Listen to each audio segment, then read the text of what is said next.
Shalom, jemaat yang dikasih Tuhan. Shalom. Semua kita percaya kita ada hari ini semua karena kasih setia Tuhan. Yang percaya katakan yes, amin. Haleluya. Mari saya undang untuk bangkit berdiri. Kita mempersiapkan hati kita. Kita mau masuk dalam hadirat Tuhan.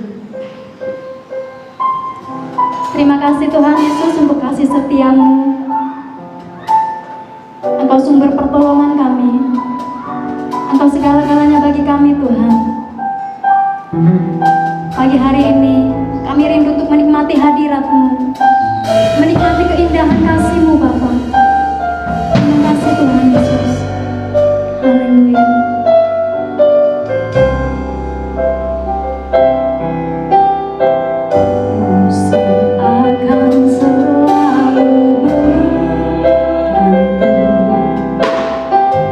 Kasih Tuhan tetap abadi.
Kami bersyukur pada pagi hari ini ya Tuhan, anugerah-Mu limpah dalam hidup kami. Engkau memberi kesempatan bagi kami, dan kesempatan pagi ini kami boleh memuji, memuliakan nama-Mu, menyembah Engkau bersama-sama ya Tuhan. Sekarang kami membuka hati untuk menerima firman-Mu.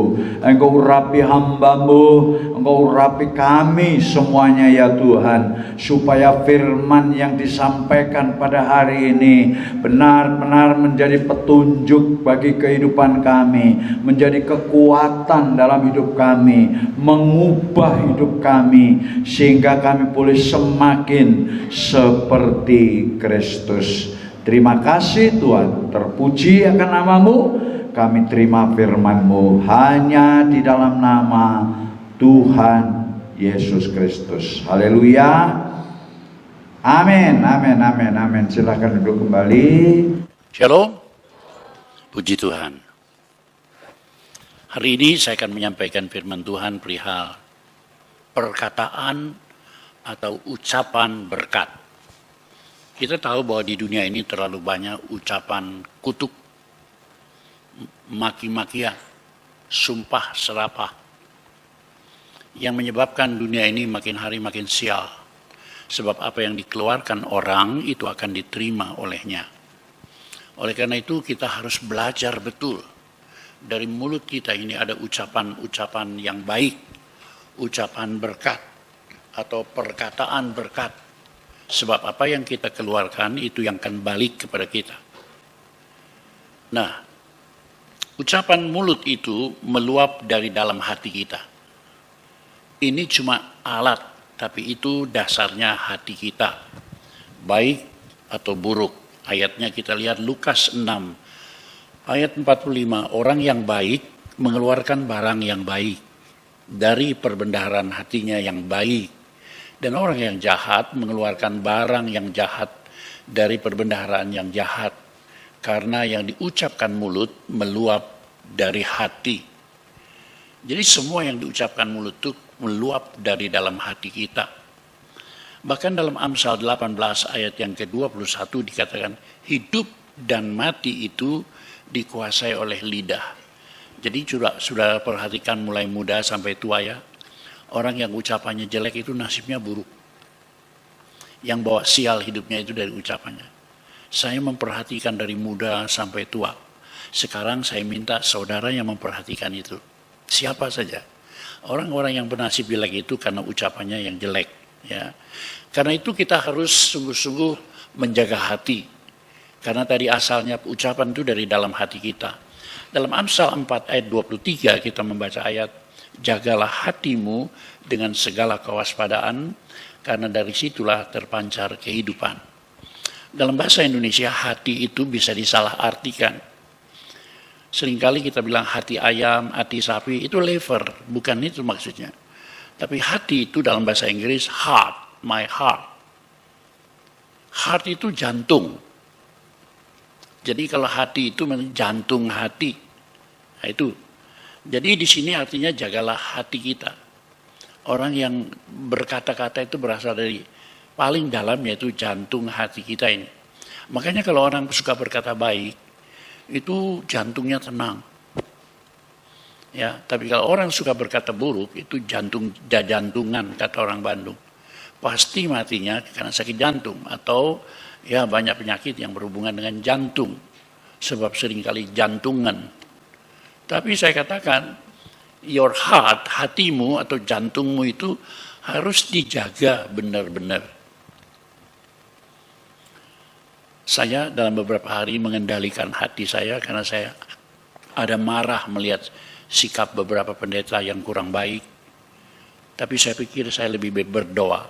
Jadi 2 pendeta yang saya anggap kurang benar itu saya doain tadi malam, tadi pagi, supaya Tuhan mengubahkan. Daripada kita membenci, itu jadi salah. Karena ada rumus. Ya, ini rumus.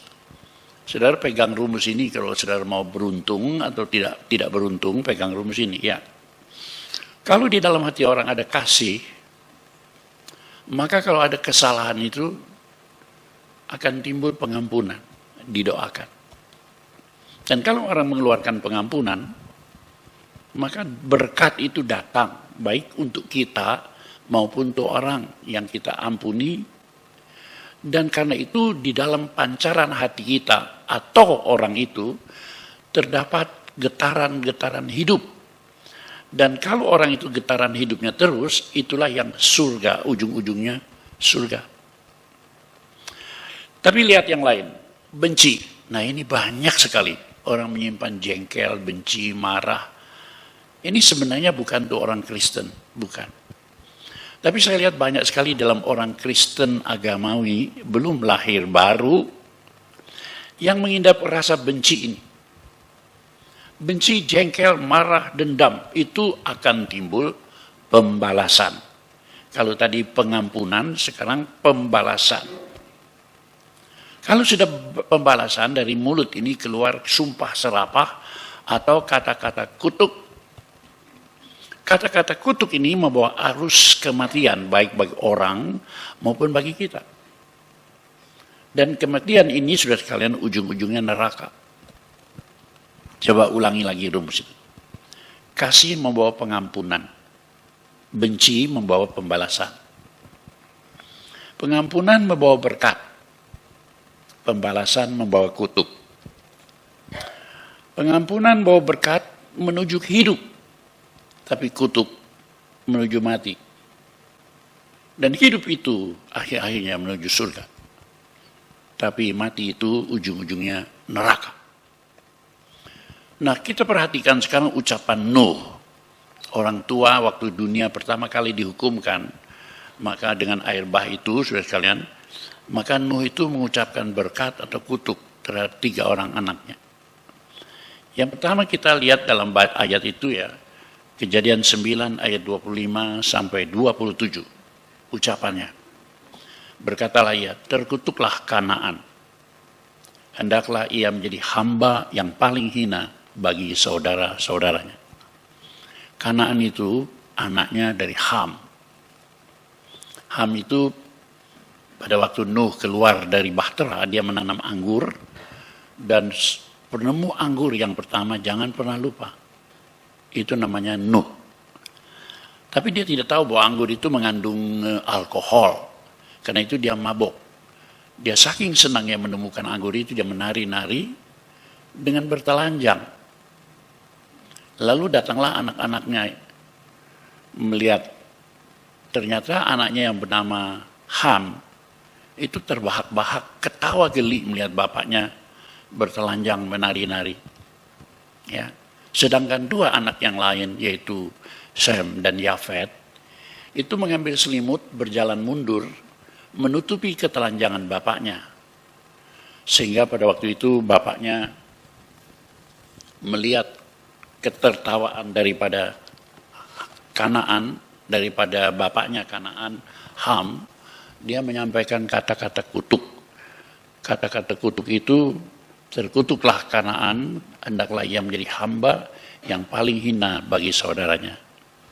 Saudara, Kanaan itu bapaknya adalah Ham.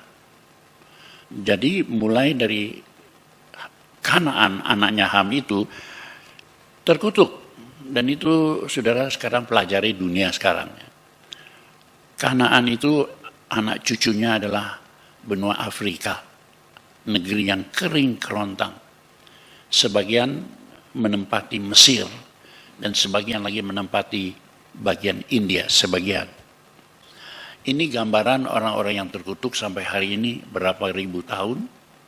Sampai hari ini saudara melihat orang-orang Afrika itu tanahnya kering, tandus, ya.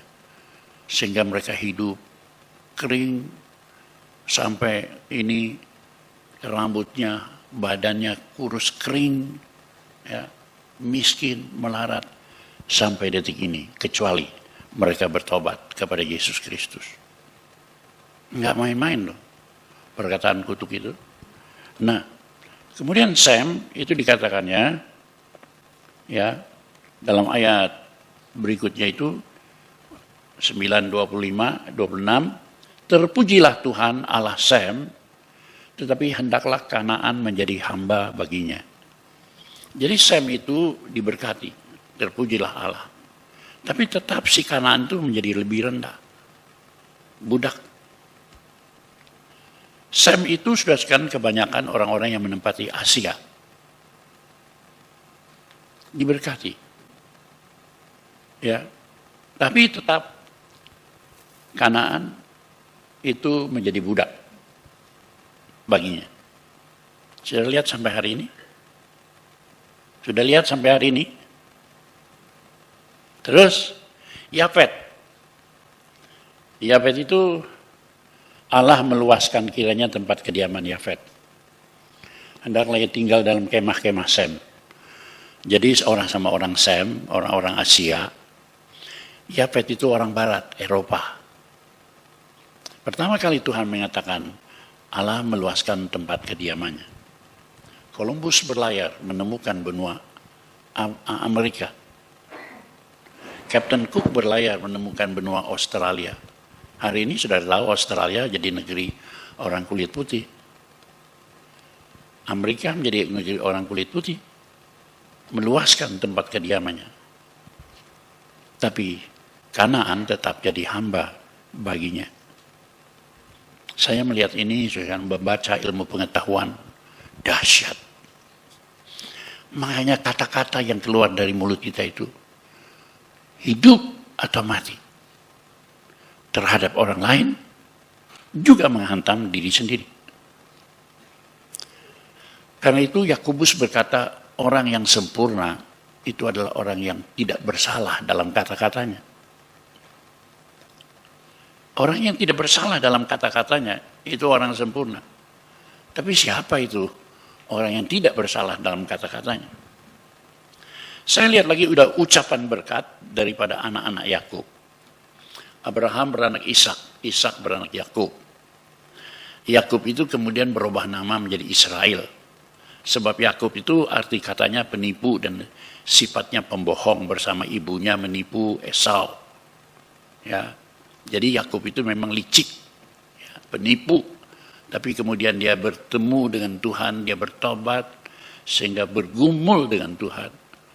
Dan akhirnya dia dirubah namanya menjadi Israel. Jadi yang disebut Israel itu adalah Yakub.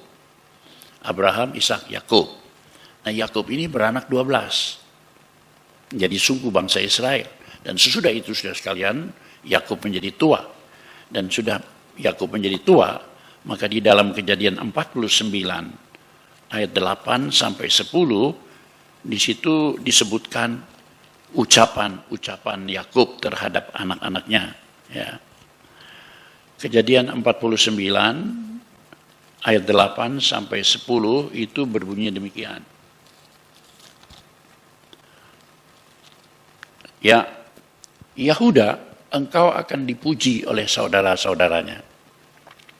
Salah satu anak Yakub itu bernama Yehuda. Ini yang diberkati. Ada yang terkutuk. Tapi saya akan menyampaikan yang diberkati. Beberapa ada yang terkutuk. Dan misalnya. Dan itu hakim. Tapi dia kemudian tidak setia sampai akhirnya Dan ini dilenyapkan dari suku-suku bangsa Israel. Dalam kitab Wahyu, nama Dan dan keturunan itu lenyap. Tapi Yahuda ini sudah dalam Kejadian 49 itu, pada ayat yang ke-8, Yahuda, engkau akan dipuji oleh saudara-saudaramu. Tanganmu akan menekan tengkuk musuhmu. Kepadamu akan sujud anak-anak ayahmu. Hebat. Musuh dikalahkan, semua dikalahkan. Yahuda seorang pemberani yang dipermuliakan. Sebab nanti saudara-saudaranya akan sujud kepadanya. Ini nubuatnya. Ya. Yahuda adalah seperti anak singa. Setelah menerkam engkau naik ke satu tempat yang tinggi, hai anak Yakub. Jadi Yahuda ini satu keturunan yang diberkati oleh Tuhan. Sebab di situ dia mempunyai roh, spirit, pejuang yang tangguh. Itu bapaknya mengucapkan kata-kata itu. Pemberani yang dimuliakan. Saudara-saudaramu sujud padamu. Roh pejuang yang tangguh. Bagaikan singa ada dalam dirimu. Itu sebabnya orang suka berkata singa dari Yuda. Dan Tuhan Yesus dilambangkan sebagai singa dari Yehuda. Yaitu dari Yehuda yang dikatakan sebagai anak Yakub. Sehingga pada ayat yang ke-10 dikatakan, tongkat kerajaan tidak akan beranjak dari Yehuda. Atau lambang pemerintahan dari antara kakinya. Sampai dia datang yang berhak atasnya.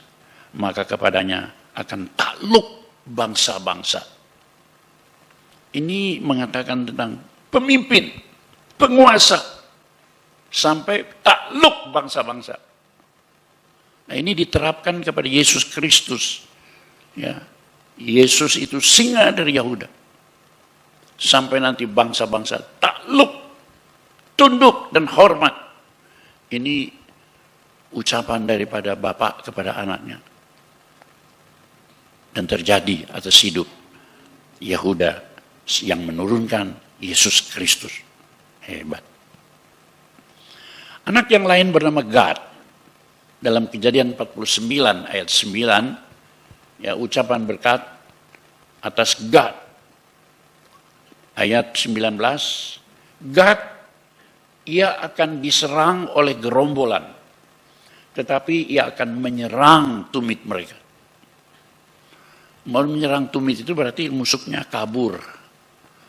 Paling belakang ketinggalan tumitnya. Tumitnya pun diserang.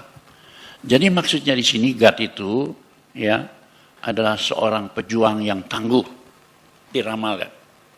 Jadi pemenang yang besar. Begitu Yakub memberkati anak-anaknya. Ya.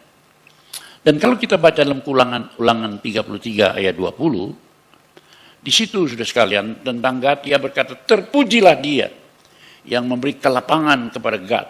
Pujilah Allah yang memberikan kelapangan pada Gad. Itu bapaknya ngomong, Allah akan memberikan kelapangan padamu. Seperti singa betina, ia diam dan menerkam lengan bahkan batu kepala. Pemenang. Saudara pernah tahu singa? Singa itu saudara sekalian yang paling suka menyerang bukan singa jantan. Singa itu yang kuat menyerang itu singa betina. Apalagi kalau dia punya lagi mengandung atau punya anak-anak bayi-bayi kecil. Dan bahkan kalau menyerang musuh, sekalipun dalam keadaan biasa, yang menyerang itu adalah singa-singa betina. Singa jantan itu membantu, entah bagaimana, ini alam. Ya. Jadi di sini diramalkan itu dia seperti singa betina. Ya, memimpin. Teguh. Ini kebenaran Tuhan yang diterapkan di dalam nasib Gad. Oleh karena bapaknya memberkati dia, mengucapkan kata-kata yang baik untuk dia. Dan kemudian kita melihat ucapannya atas Yusuf. Sudah tahu Yusuf? Dari antara 12 saudaranya, ada 2 yang bungsu yaitu Yusuf dan Benyamin. Yusuf ini kemudian menjadi raja muda di Mesir. Ya. Yusuf ini pada mulanya dibuang oleh saudara-saudaranya, karena Yusuf ini sangat dikasihi oleh bapaknya. Lukisan daripada orang yang beriman, dikasihi oleh Allah surgawi. Tapi karena itu saudara-saudaranya cemburu, iri, dengki kepadanya. Karena itu dia dibuang, dimasukkan, mula-mula seperti diterkam macan, bajunya, jubahnya dikasih darah, dan diberitakan Yusuf sudah mati diterkam macan. Tapi kemudian mereka itu membuang Yusuf ke dalam sumur supaya mati. Karena iri dan dengki. Tapi ada satu saudaranya, ya, Yehuda, itu menyelamatkan dia, saudara sekalian. Jangan begitu. Itu kan saudara kita. Mari lebih baik kita jual dia, biarkan nasibnya bagaimana dia bisa hidup, dan dijual kepada pedagang Mesir, dan itulah nasibnya akhirnya nanti jadi raja muda di Mesir. Ini yang namanya Yusuf, saudara sekalian. Ya. Kita baca ayat 22 di sana. Yusuf adalah seperti pohon buah-buahan yang muda. Ya. Pohon buah-buahan yang muda pada mata air. Jadi pohon itu subur sekali.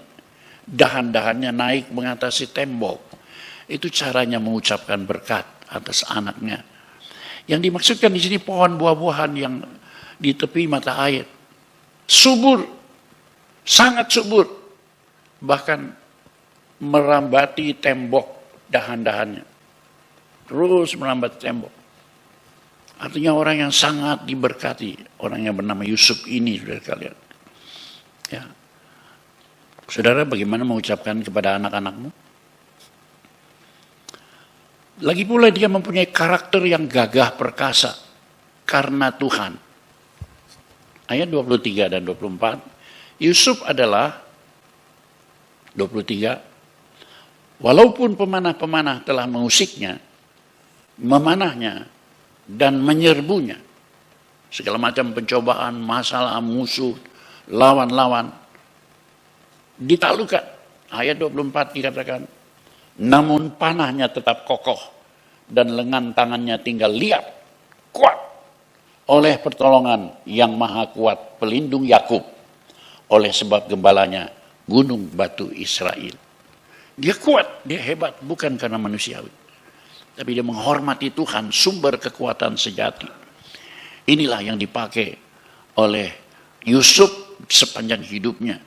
Sehingga dalam kitab Ulangan 33 disebutkan, keturunannya akan mendapat yang terbaik, terutama, dan teristimewa. Aduh, tidak mau anak cucumu mendapat yang terbaik, terutama, yang teristimewa. Ini yang saya kerjakan sepanjang hari umur hidupku.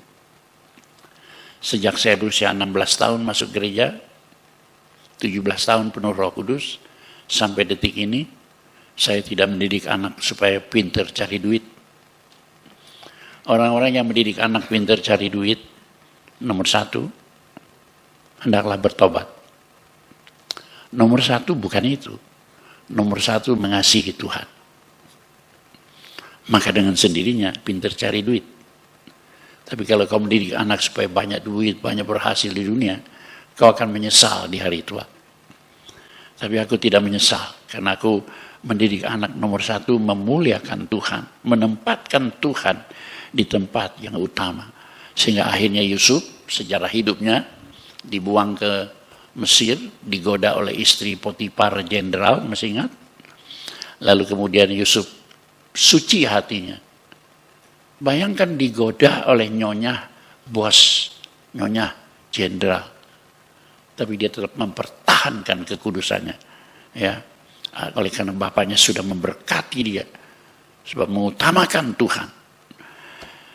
Yusuf menjadi orang besar sampai matinya di Mesir. Tetapi Yusuf matinya juga tidak mau dikuburkan di Mesir.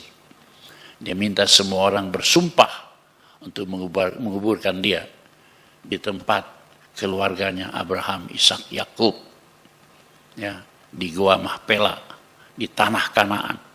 Sebab hatinya bukan tinggal di dunia, tapi hatinya, hidupnya, matinya tetap tertuju kepada iman, kepada Allah. Ini semua berkat yang diucapkan oleh Yakub. Yakub itu, sudah sekalian, memberkati anak-anaknya. Yehuda, singa dari Yehuda. Gad, roh pemenang, roh pejuang yang tangguh. Yusuf, pohon buah yang lebat, terpancar kepada mata air. Kalau hidup saudara senantiasa menunjukkan kepada mata air kita adalah iman kepada Yesus Kristus. Saya sejak muda sampai hari ini cuman itu, tapi Tuhan tidak mempermalukan, saudara kalian. Tapi banyak orang Kristen gagal dalam hal ini. Percaya Tuhan sih iya, tapi ada sesuatu yang lebih dari Tuhan, mamon. Ini yang menyebabkan banyak orang gagal.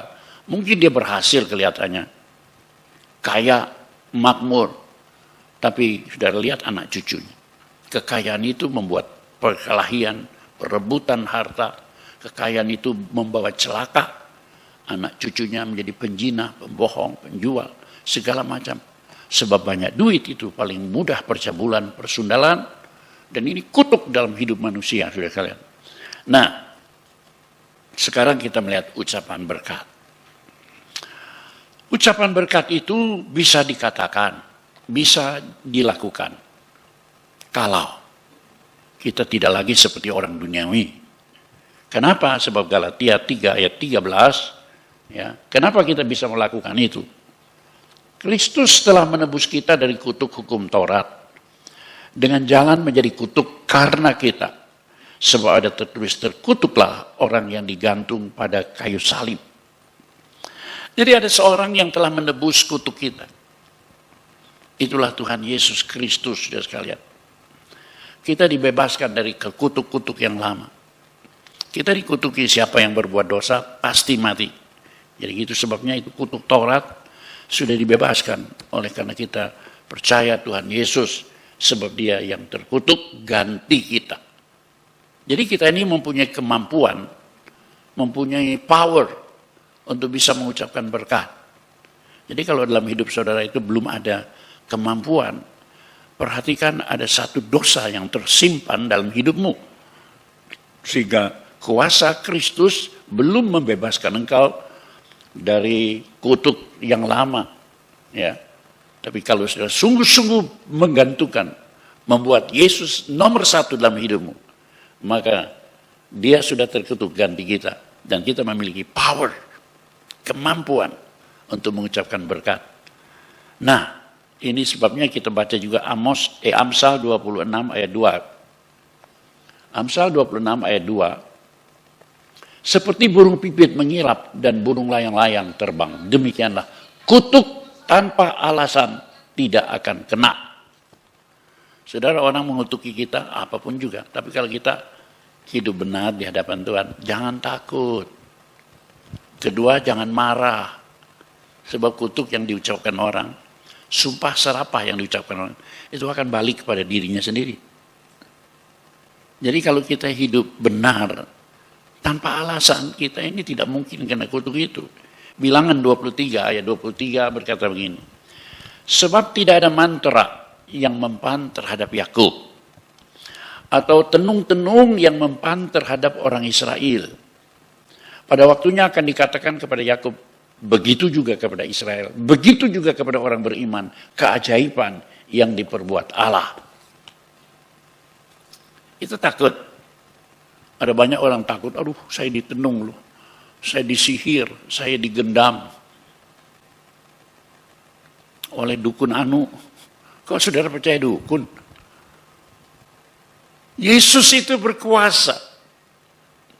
Apalagi kita bilangan mengatakan tidak ada mantra sihir. Tiup-tiup sebul-sebul. Mbah sebul. Tidak ada tenung. Pakai menyan. Segala macam. Mempan terhadap orang beriman. Pada waktunya akan dikatakan keajaiban diperbuat Allah. Jadi kita jangan ngurusi orang bertenung. Jangan marah sama orang tukang sihir. Enggak mempan. Kalau saudara kena sihir, gendam, segala macam, itu karena imanmu enggak benar. Matamu tertuju kepada keserakahan dunia. Keinginan-keinginan dosa, kena. Tapi kalau sudah bersih, ya, tidak akan kena itu keajaiban yang diperbuat Allah bagimu. Ingat loh. Ingat ini. Nah sekarang saya ingin menyampaikan, pertama ucapan berkat atas anak cucu kita. Ini paling nomor satu. Ya. Kita lihat saudara sekalian. Dalam Yesaya 44 ayat yang ketiga. Sebab aku mencurahkan air ke atas tanah yang haus, tanah kering. Hujan lebat ke atas tempat yang kering. Aku akan mencurahkan rohku ke atas keturunanmu dan berkatku ke atas anak cucumu. Tuhan itu menjanjikan kalau hidup kita itu seperti tanah yang haus, enggak ada berkat. Dan hujan lebat ke tempat yang kering, kita merindukan hal itu. Maka Tuhan berkata, aku akan mencurahkan rohku. Yang di dalam zaman perjanjian baru kita tahu roh kudus. dan berkat ke atas anak cucumu. Jadi apa yang kita mesti cari? Roh Tuhan. Itu nanti turun kepada anak cucu kita. Roh Tuhan itu yang membuat pikiran, perasaan kita tanpa kita sadar diubah oleh Tuhan. Sehingga pikiran, perasaan kita mengeluarkan kata-kata sesuai dengan Kolose pasal 4 ayat yang ke-6. Ini kata-kata kita. Hendaklah kata-katamu senantiasa penuh kasih. Jangan hambar. Sehingga kamu tahu bagaimana kamu harus memberi jawab kepada setiap orang. Kata-katamu penuh kasih. Tidak hambar. Tidak asal-asalan. Juga terhadap anak-anak kita, menantu kita. Siapa di sini suka benci menantunya? Sial. Cucu-cucu kita. Hendaklah kata-katamu senantiasa penuh kasih. Ini firman Tuhan kepada kita. Ya. Amsal 16 ayat 24. Perkataan yang menyenangkan adalah seperti sarang madu. Bukannya madu, sarangnya. Gudangnya madu. Manis bagi hati. Dan obat bagi tulang. Hati itu dalam. Tapi yang dalam sekali sumsum. Aduh. Siapa di sini pernah rematik? Nah itu rasain dari sumsum. Tapi kalau sudah biasa mendengar perkataan yang menyenangkan, orang-orang yang suka rematik itu banyak masalah dalam hidupnya. Tapi perkataan yang menyenangkan adalah seperti sarang madu, gudangnya madu, manis bagi hati, dan obat bagi tulang-tulang. Sampai ke dalam.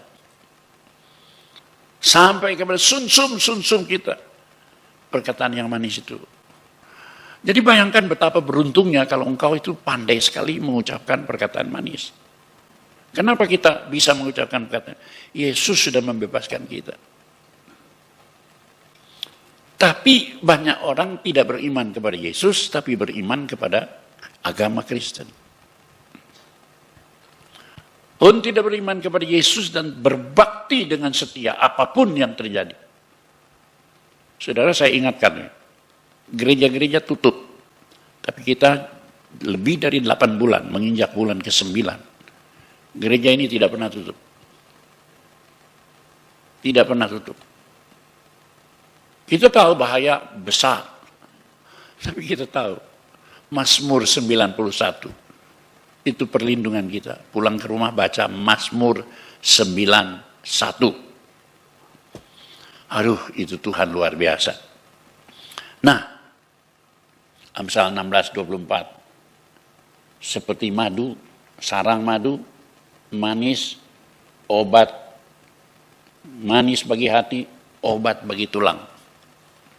Sehat. Sampai tua, sehat. Aduh, luar biasa. Dalam keluarga kami ada, ya, bukan keluarga, ya, masih bukan anak cucu, bapak saya bukan. Ada saudara sekalian yang bapaknya selalu mengatakan kata-kata yang buruk, kutuk, marah, sumpah, serapah. Padahal anaknya dikasih nama Tiong Guan. Tiong itu setia. Guan itu kepada negara. Hebat nggak? Tiong Guan, setia atau berbakti kepada negara. Tapi yang saya lihat, papahnya, terutama ibunya, terus berkata-kata buruk. Ya, saya pikir ibunya itu kayak terus saja, yang jengkel, yang marah, yang kutuk. Padahal maksudnya anaknya itu menjadi orang yang setia kepada negara. Tiong Guan. Ya. Tapi karena kutuk itu, sudah kan, kasihan. Si Tiong Guan itu jadi orang yang sakit saraf, sakit jiwa. Disimpan di panti asuhan oleh keluarganya, sepupunya. Sampai akhirnya mati dalam keadaan gila. Ini kisah nyata dalam lingkungan yang saya tahu. Karena itu ucapan berkat atas anak cucu kita itu harus luar biasa. Bahkan ucapan berkat itu bukan waktu kita sudah hidup begini. Lagi di dalam kandungan, wah ucapan berkat itu. Suami-suami, kalau kau punya istri mengandung, oh kau punya iman betul, kau sendiri sudah dilepaskan oleh darah Yesus, maka kau akan dapat mengucapkan berkat. Itu anak masih roh, badannya masih kecil, bertumbuh pelan-pelan. Tapi roh itu tidak ada roh yang kecil, tidak ada roh yang besar. Kalau kau menyampaikan ucapan berkat kepadanya, maka roh itu mendengar. Sebab itu perlu kau ucapkan sejak dari dalam kandungan, kata Alkitab. Allah telah memilih kita. Jadi bukan kalau sudah besar. Jadi kalau mau memberkati anak cucu kita dari dalam kandungan ucapan berkat. Ini yang saya lakukan. Terakhir saya memberkati kandungan Jovita, adiknya Jessica. Ya. Berapa kali saya jamah terus. Terus kalau saya ke Bandung, kandungannya saya berkati. Itulah lahir buyut yang kedua, Nathaniel namanya, Nat. Sekarang saya lihat, aduh Tuhan, saya tidak mau ngomong besar, enggak. Cuma saya mengucap syukur kepada Tuhan, karena kita suka mengucapkan berkat. Anak, mantu, jangan lupa minta supaya papa, mama mengucapkan berkat atas kandunganmu. Bahkan kalau sudah lahir, lebih lagi, tumpang tangan dan sebagainya, ucapkan berkat. Ya. Karena kalau kau ke rumah sakit, kalau suntik vitamin, itu tubuhnya yang sehat. Tapi kalau kau mengucapkan berkat, itu rohnya sehat, rohnya kuat. Baru kemudian jiwanya, baru kemudian tubuhnya. Maka berkat Tuhan itu melimpah luar biasa. Ya. Sekarang berkat atas orang lain. Ini adalah panggilan dasar, panggilan utama bagi setiap orang beriman. Jadi kalau sudah itu dilepaskan dari dunia dan menjadi orang percaya, itu panggilannya itu untuk menjadi berkat bagi orang lain. Kita baca Kejadian 12 ayat 1 sampai 3. Berfirmanlah Tuhan kepada Abraham. Ini manusia pertama yang dipanggil beriman. Manusia pertama ini berasal dari Irak. Berasal dari kota Ur. Buka Google ya, Ur. Di negeri Kasdim. Kasdim itu Irak. Tuhan bilang, pergi dari negerimu, tinggalkan Irak. Dari sanak saudaramu. Dari rumah bapamu ke negeri yang akan kutunjukkan kepadamu. Itu bukan cuma soal negeri, tapi menyangkut adat istiadat, menyangkut iman, tinggalkan semuanya. Kepercayaan, ya, semua budaya dari yang dunia budaya dunia itu tinggalkan. Nanti kutunjukkan kemana kau pergi. Kita jangan ikut-ikutan dunia. Terus, aku akan membuat engkau menjadi bangsa yang besar dan memberkati engkau, serta membuat namamu masyhur. Bukan main Tuhan. Jaminan dari Allah. Tapi tujuannya adalah, dan engkau akan menjadi berkat. Menjadi terang. Menjadi garam dunia. Mempengaruhi dunia dalam hal yang baik. Bukan niru-niru dunia. Bukan ngikuti dunia, TikTok dunia. Bukan. Kita mesti menjadi berkat. Ini tujuan akhir dari Allah kita, saudara. Ya, Tuhan itu mau memberkati kita.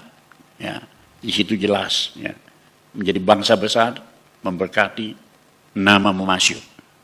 Itu janji, itu jaminan dari Allah.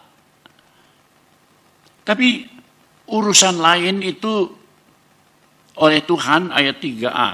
Ya, aku akan memberkati orang yang memberkati engkau. Jadi jangan takut orang kutuk kita segala macam. Tuhan bilang, aku akan berkati kamu. Lurus saja kepada Tuhan. Dia maki-maki, jangan balas. Orang yang dimaki-maki, balas maki. Sial! Saya ulangi. Siapa yang balas maki dengan maki, sial. Benci dengan benci, sial. Itu urusan Tuhan. Nanti siapa yang memberkati engkau, aku berkati, kata Tuhan. Tapi siapa yang mengutuk engkau, aku akan kutuk dia juga. Tuhan yang bela kita.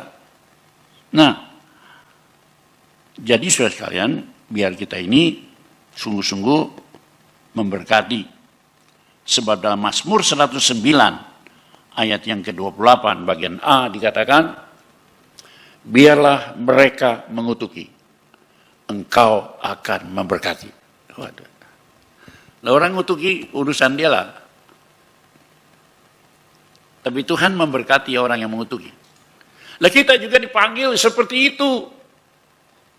Orang ngutuki jangan diurus. Sakit hati kalau kita ngurusnya.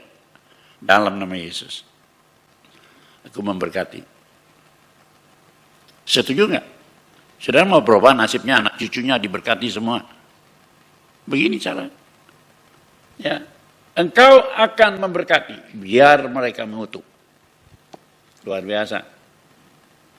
Siapa saja yang mengutuk kita, engkau akan memberkati. Kalau Tuhan berbuat begitu, kita sebagai anak-anak Tuhan harus begitu. Ini cara hidup yang benar. Cara hidup sehingga anak cucumu perkasa di bumi. Bukan cari duit sebanyak-banyaknya. Ampun Gusti. Tuhan bilang itu mamon. Saingan Allah. Ayo kita mengubah. Kalau dasar pikiran perasaan kita diubah. Aku sudah dibebaskan dari kutuk dunia. Maka aku ini tidak akan bisa kena kutuk. Kalau aku kena kutuk, aku harus memberkati. Ini ucapan berkat. Mula-mula dari Abraham, Ishak, Yakub, dan orang percaya harus melakukan ini. Ucapan berkat kepada orang lain. Sekarang kita lihat lagi. Ucapan berkat atas musuh-musuh kita. Waduh, luar biasa. Musuh kita juga harus diberkati. Tuhan Yesus berkata, supaya kita tidak membalas yang jahat dengan yang jahat. Tidak, melainkan ucapkan berkat. Kita sudah dibebaskan dari kutuk oleh Yesus Kristus, jangan lupa. Sebab itu sudah sekalian, hukum Taurat, hukum yang lama, balas membalas, itu sudah biasa. Makanya orang beragama itu kita lihat di seberang kita ini, selalu balas membalas. Nah kita orang Kristen ketularan. Kenapa kita juga suka balas membalas? Ini ketularannya banyak loh dalam orang-orang percaya. Ya, padahal kita itu ya lihat di dunia itu selalu balasannya yang setimpal. Kalau orang baik kita balas baik, kalau orang jahat kita balas jahat. Bahkan dalam Alkitab dikatakan Kain balas 7 kali. Lameh 70 kali 7. Waduh. Kejadian pasal yang keberapa itu? Keempat. Sekarang saudara diam dulu, renungkan. Apakah saudara mau punya hidup begitu? Ya, balas 7 atau balas 77 kali 7? Jadi manusia yang jahatnya luar biasa. Model Habib Rizik. Ataukah saudara model Yesus? Sebab Tuhan itu tidak mau kita balas membalas. Enggak. Roma 12 ayat 17 dan 18. Jangan membalas kejahatan dengan kejahatan. Lakukan apa yang baik bagi semua orang. Bahkan Yesus berkata, jangan balas kejahatan. Balaslah dengan kebaikan. Lah orang jahat kalau dibalas dengan baik, dia tobat. Tapi kalau orang jahat dibalas dengan jahat, dia geruduk lagi 7 kali lipat. Belum, dia panggil 77 kali 7 kali lipat. Yang kena kan kita. Mau hidup damai di dunia? Mau hidup damai? Di sini ada Sumar. Dede, ada Dede? Hah? Mana? Berdiri dong, jangan kan. Ya. Nah ini tukang bagi beras tuh. Baik di belakang sekolah maupun di belakang gereja. Mana Sumar? Berdiri Sumar. Nah itu dia. Itu naik mobil tukang nganterin beras. Bukan buat anggota gereja aja. Janda-janda anggota gereja, Sumar, Dede itu urusan dia. Tapi di belakang sini, di belakang sana, terus sudah 10 tahun, 20 tahun kita bagi-bagi itu. Makanya kita hidup damai. Orang berbuat jahat masa bodoh sama kita, ya. Sebab ayat tadi mengatakan, jangan membalas kejahatan dengan kejahatan. Lakukan apa yang baik bagi semua orang. Jadi langkah pertama kalau kita sakit hati, kita masuk kamar berdoa, taklukkan itu roh sakit hati. Kalau tidak, kesialan akan menimpa kita. Saya waktu kecil umur 4 tahun dibawa oleh kakak saya ke dalam hutan, ke pinggir hutan. Dia bilang di dalam hutan ini ada jin. Jin itu matanya satu, giginya banyak. Namanya jin baga-baga. Nah, saya umur 4 tahun, merinding, takut. Dia bilang kalau kita ngomong baik sama jin itu baik juga. Tapi kalau kita ngomong jelek, oh dia marah. Coba kamu dengar. Kakak saya bilang, "Hai jin!" Terus si jin nyaut, "Hai jin!" Saya gemetar. Mau menangis, dia bilang, enggak. Jinnya baik kok. "Halo jin, halo jin." Dari hutan itu kedengaran kata-katanya manis. "Halo jin, halo jin." Itu pantulan suara dari hutan. Ya, ini sawah. Di belakang sawah itu ada pohon-pohon yang tebal. Kalau kita berteriak, dia juga berteriak. Kalau kita ngomong baik, dia juga ngomong baik. Itu disebut echo, getaran balik suara. Nah, saudara mau memancarkan apa? Kalau saudara memancarkan yang baik kepada orang-orang sekelilingmu, nasibmu baik. Orang miskin itu miskin banyak. Miskin pengetahuan. Miskin budi pekerti. Akhlak miskin. Miskin pergaulan. Saudara pergaulannya, ada orang bersembunyi dalam pergaulan, tidak suka bergaul. Kenapa? Oh, dia suka nyakitin, daripada saya nyakitin, lebih baik saya sembunyi saja. Saya bilang itu ajaran Konghucu. Jangan mencubit orang kalau kamu tidak mau dicubit. Jadi akhirnya kita sembunyi aja di bawah kolong. Aku nggak mau dicubit orang, jadi aku sembunyi. Nah, ada orang-orang yang hidupnya suka sembunyi, takut disakiti orang. Jadi dia bersembunyi, tidak suka bergaul dengan orang lain. Tuhan mau pergilah ke tengah-tengah dunia, bersaksilah, kau garam, kau terang, pengaruhi dunia ini dengan perkara yang baik, bukan bersembunyi. Bukan egois mementingkan dirimu sendiri. Tapi kita sungguh-sungguh saudara sekalian, jangan membalas kejahatan dengan kejahatan. Lakukan yang baik bagi semua orang. 18. Sedapat-dapatnya kalau hal itu bergantung padamu, hiduplah dalam perdamaian dengan semua orang. Sedapat-dapatnya. Ada orang hamba Tuhan yang kutegur dosanya. Dia marah sama saya. Dikirimnya tanda salib 4 biji. Coba, salib 4 biji. Kalau 3 biji itu salib Yesus. Kalau 1 biji sudah kan bisa saja salib Yesus. 3 biji di penjahat-penjahat, di tengah Yesus. Kalau 4 biji, itu apa tidak? Biar kamu mati. Jadi saya berpikir, saya mau kirim balik ini salib buat dia. Tapi Roh Kudus menegur saya, jangan balas jahat dengan yang jahat. Balas yang jahat dengan yang baik. Sedapat-dapatnya kalau hal itu bergantung padamu, hiduplah dalam perdamaian dengan semua orang. Saya berdoa, saya masuk kamar, berkati dia Tuhan. Berkati dia Tuhan. Ya. Baru itu bisa hilang dari hati saya, berkati. Kalau dia diberkati, dia tidak akan berbuat itu. Jadi saya damai. Sehingga ayat 21 kita baca, ya. Jangan kamu kalah terhadap kejahatan, tapi kalahkan kejahatan dengan kebaikan. Siapa yang mau menangis di hadapan Tuhan? Tuhan, aku mau pegang prinsip ini. Supaya anak cucuku perkasa di bumi. Kalau kita pegang prinsip ini, saudara sekalian, maka kita baca, ya, putarkan, tunjukkan, sumpah Tuhan berkat atas anak cucu. Mazmur 112, tayangkan.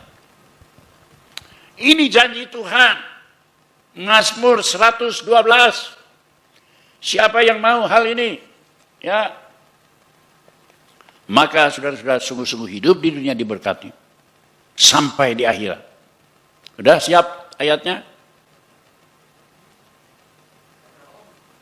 Ayat 1 mulai. Mazmur 100 selusin.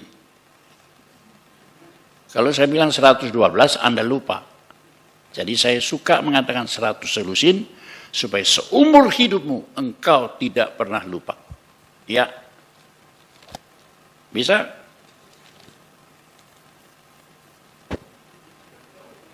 Nah, haleluya. Berbahagialah orang yang takut akan Tuhan. Sudah takut akan Tuhan? Amin. Yang sangat suka kepada segala firman-Nya. Suka baca Alkitab? Nah, ini dosanya orang Kristen. Enggak suka baca Alkitab, tidak suka mentaati firman-Nya. Tapi ini janji berkat itu kepada orang yang takut akan Tuhan dan suka kepada segala perintah-perintahnya. Kalau Anda begitu, hitung berkatnya. Ya, 1. 2. Anak cucumu akan perkasa di bumi. Haleluya. Angkatan orang benar akan diberkati. Generasi ini bukan generasi yang ikut-ikutan dunia. Generasi orang benar ini akan diberkati. Terus, harta dan kekayaan itu bukan nomor 1, nomor 2, nomor 3. Kalau nomor 1, 2 sudah dijalani, nomor 3 pasti harta dan kekayaan ada dalam rumahnya. Siapa yang di sini menjadikan harta nomor 1? Bertobat dalam nama Yesus. Supaya saudara bisa menerima ini, jadikan dulu. Ucapkan dulu. Harta dan kekayaan ada dalam rumahnya. Kebajikan tetap untuk selama-lamanya. Hal yang baik. Apa artinya saudara punya harta, lalu meninggal dunia dalam umur 50 tahun? Enggak ada yang baik. Atau 40 tahun meninggal dunia. Harta, kekayaan, ada dalam rumah, tapi panjang umur. Sehat. Tidak pansui, tidak mati sebelah, tidak stroke. Kebajikan selama-lamanya. Terus, di dalam gelap terbit terang bagi orang benar. Ada gempa bumi, orang lain kena, kita enggak. Ada banjir, orang lain kena, kita enggak. Saya itu diam-diam baru mengucap syukur sama Tuhan. Saya di Tasikmalaya enggak kenal banjir. Kalau banjir-banjiran ada sih di Mustafa, di mana-mana. Tapi banjir enggak akan sampai ke rumah saya, sebab naik ke rumah saya itu bertingkat. Ya, 5 tingkatnya kira-kira 1 meter. Banjir boleh datang, tapi enggak pernah itu. Ya, sebab apa tadi dikatakan? Kebajikan kekal selama-lamanya. Dalam gelap, dalam banjir, terbit terang. Pengasih dan penyayang orang yang adil. Saudara mau kasih orang lain? Kasih dong sama orang lain. Ya. Terus, mujur orang yang menaruh belas kasihan. Mujur itu selalu beruntung. Saudara mau mujur? Selalu mujur, selalu beruntung. Orang yang menaruh belas kasihan. Dan yang memberi pinjaman. Saya hidup di Kebun Manggu. Dari muda saya suka beri pinjaman. Maaf ya, orang yang kasih pinjaman itu tidak pernah balik. Sepanjang hari umur hidup saya hampir. Biasa lewat depan rumah saya mampir, pinjam. Kalau udah habis pinjam, dia muter sebelah sana. Nggak pernah muncul lagi. Berapa banyak tukang beca, saya kredit beca supaya dia bisa hidup. Nggak pernah muncul lagi. Tapi dalam hati saya, kalau dia nggak bayar ya sudahlah. Yang diberkati aku, dia nggak diberkati. Punya hati begitu kalau kasih pinjam sama orang. Dimakan sama orang ya sudahlah. Aku pasti diberkati. Sebab aku punya Tuhan yang membalas kebaikan dan kebaikan. Jadi kita mujur orang yang menaruh belas kasihan dan yang memberi pinjaman. yang melakukan urusannya dengan wajar. Terus, sebab ia tidak akan goyah untuk selama-lamanya.